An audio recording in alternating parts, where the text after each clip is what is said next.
Habib, we are just moments from you walking off the stage at the press conference with Tony Ferguson.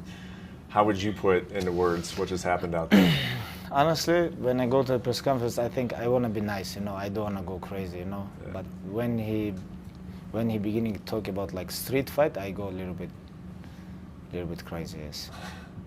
Because this guy never fight in street. What are you talking about? You know, I have a lot of fight in street. This guy never fight because American you cannot fight here street. No. But I grew up, you know, I grew up in Dagestan, mountain. Every day I fight in street. You talk about street fight. I am a little interested. Why was that such a trigger for you, though? You said there's a lot of fights in Dagestan. Because people don't understand. Maybe people think I'm like him from America. No, I'm not from America, you know. And I'm from Dagestan. And we fight all the time here.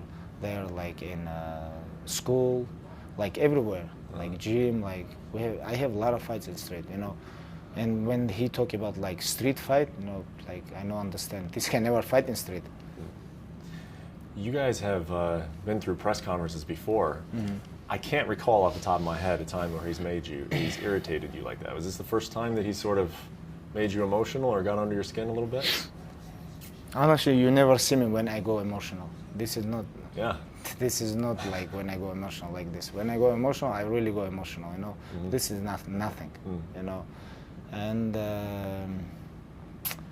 you know, like street fight is like completely different. This is not like when you fight one-on-one inside the cage with George. You know, this is like completely different. You know. And of course, he's a great fighter, but street fight is a completely different fight.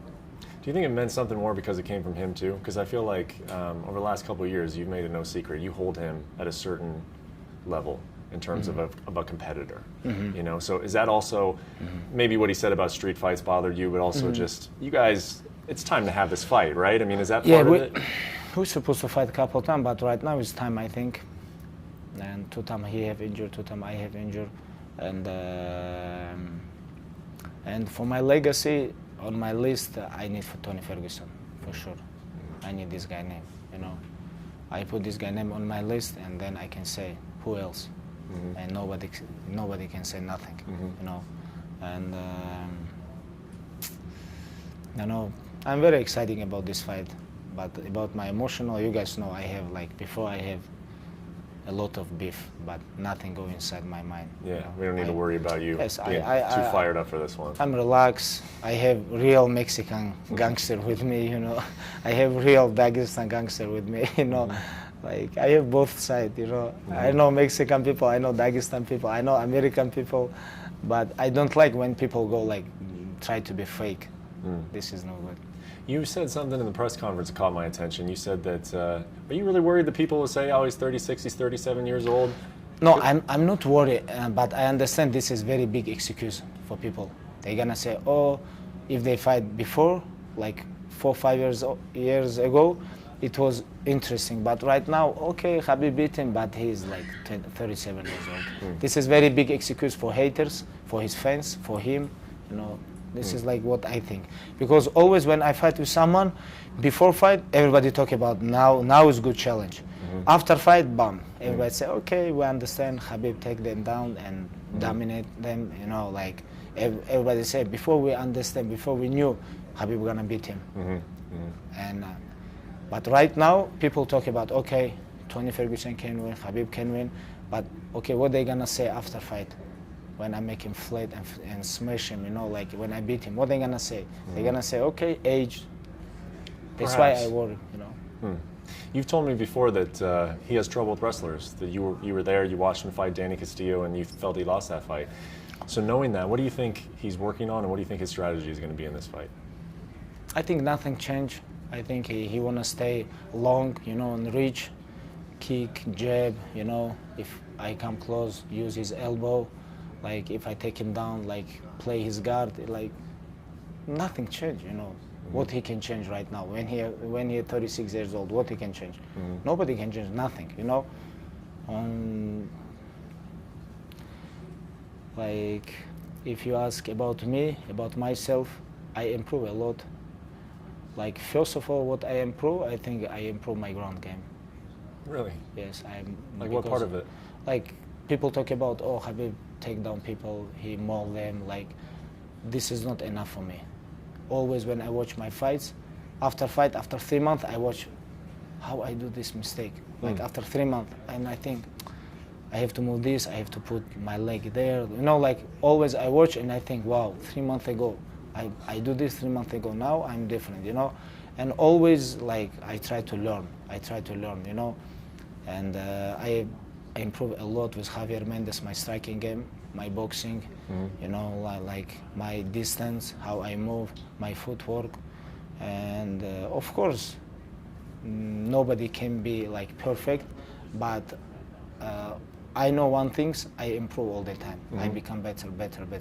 Does that make you want to do it longer? Because there are rumors and people talk about, you get this question a lot now, how much longer you want to do this, how many more fights do you have? Because you're still learning, does that make you want to maybe stick around longer? No, like I still learning, I become, I have like more power, I feel like hungry, everything, but about how much longer I'm gonna be in this game, I don't know. Because everything about mental, you know? If you're tired, you have to stop, you know?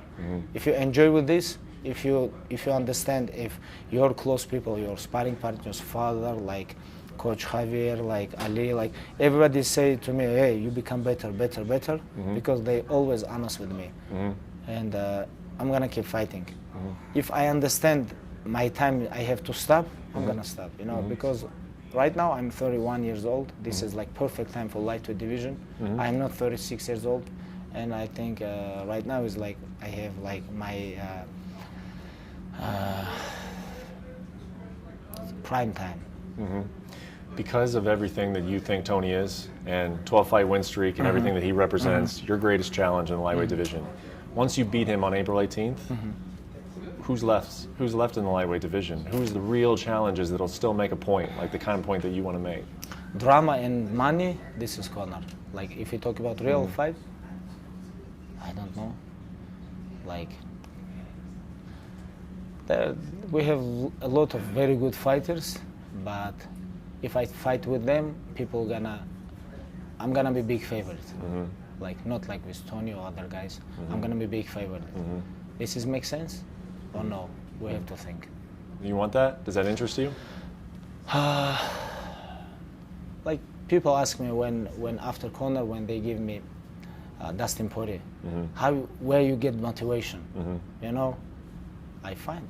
You know, when I told people, hey, I have big motivation, I'm hungry, I really want to compete with best fighters in the world, you know, this is inside my blood, you know, I feel this, you know, I do this all my life. Like some people believe me, some people no, because they think, you know, I'm famous, I have money, I have belt, I defend my belt, I just finished my biggest fight in UFC history, you know, in combat sport history. Now they give me Dustin Poirier. Where are you gonna get motivation? Like I told people, I have. Right now, I have. You know, like we never know what's gonna happen tomorrow. How do you feel about Gaethje? Because I think that would be the one guy left, right? People are like, do you feel like he's a real legitimate threat, or do you think he's he's top, high level lightweight right now. He on the top, like one of the best lightweight right now. I think like Gaethje, Hooker is very good, Islam, like they have like 5-6. You know, like Charles Oliveira, Kevin Lee, you know, Hooker, you know, it's like Paulo Ferreira, a lot of tough guys, but I think they're gonna fight each other. They have to fight. You know, what they have position, I've been there. I've been there, you know, because I fight with everybody, fight, 28 fight, you know, 12 fight in UFC. And they have to fight each other. They have to fight. And then you would have interest in those guys, you think? You would? Okay. I know you don't want to, we don't need to talk about Conor McGregor. He's not involved in this fight. But I did ask you in California, I do want to follow up. I asked you, if Dana White calls you, cell phone, we want you to fight Conor McGregor, you said, I'm going to tell him, don't call me about this guy. We don't need to talk about this guy. So if after you beat Tony Ferguson on April 18th, you get that cell phone call. This guy gonna call me. He's gonna call you and ask you for that fight. He's gonna call me, because he's gonna call me 100%. Then please don't call me. If you want dinner, let's go. But we'll see. He's gonna call me. But let's focus on Tony Ferguson right now. You know, we have a lot of options. You know, some people like in Middle East, in Saudi Arabia, they already ask me like very big money for fight Floyd Mayweather. I have contract with the UFC, you know. I have fight contract. I have to fight with Tony Ferguson, you know. It's like, you know, when you become big star, everybody wanna see you against everybody, you know, like fight with him, you know, like this is crazy, but I have to focus. I have to be focused on my opponent. Right now I have big challenge. Even if he's a stupid guy, he's a great fighter, you know. He's a great fighter, he has very good skill, you know. He can fight, he can kick, he can punch, he can wrestle, he can grapple with you, you know. He's a great opponent and we respect his skills. And that's why we focus on him, and I want to be focused on him. Yeah, and the last thing I'll ask you is that are you feeling that? Like, do you feel that in camp that there's just a little bit different, that this is not just about a title, it's not just about a defense, like this is about who was the best lightweight of this generation? This is that not how about it feels? belts too. This is not about belts, this is not about money, this is not about pay-per-view, nothing. This is about history, because after 50 years, people are gonna watch this fight. They're gonna watch these guys fight on their prime when they have 12 win streak in UFC, and after this fight, UFC never make like this fight, 12 win streak versus 12 win streak. Yeah. Like if you watch like John Jones, last 3 fights, he fight who have like 3 win streak, 4 win streak. These guys, like, if you wanna build yourself, like if you wanna become legend, you have to take risk, you know. Like when you fight with somebody, it's have to be risk, you know. People have to talk about, oh, maybe he lose, maybe he win.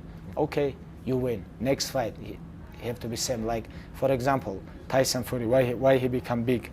He take fight Klitschko, he beat him. People talk about Klitschko gonna beat him.